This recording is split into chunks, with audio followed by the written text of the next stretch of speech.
হাই friends, মই আয়ুষ ৰং চেনেলত সম্প্ৰচাৰিত হৈ থকা কুৰুচমুখী ধাৰাবাহিকখনৰ আজিৰ খণ্ডটো চাবলৈ বহুত বেছি ভাল লাগিব।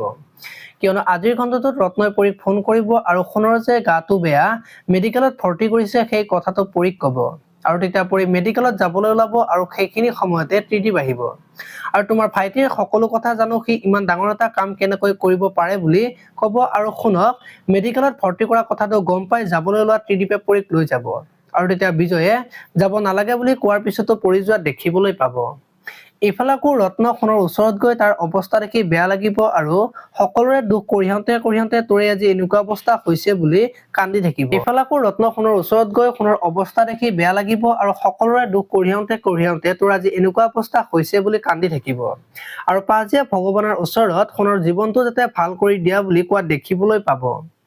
আনফালে আকৌ শেৱালিয়ে যে সোণৰ কথাটো গম পাই শেৱালিয়ে কান্দি থাকিব আৰু মোৰ তেওঁৰ ওচৰত যাবলৈ বৰ মন গৈছে বুলি কৈ অমৰৰ আগত ক'ব।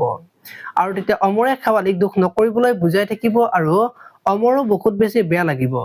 এতিয়া বাৰু অমৰে শেৱালিক সোণৰ ওচৰত লৈ যাব নেকি, দেখিবলৈ পাব আজিৰ খণ্ডটোত। আপোনালোকে কুৰুচমুখী ধাৰাবাহিকখন চাই কেনেকুৱা পাই কমেন্ট কৰি জনাব।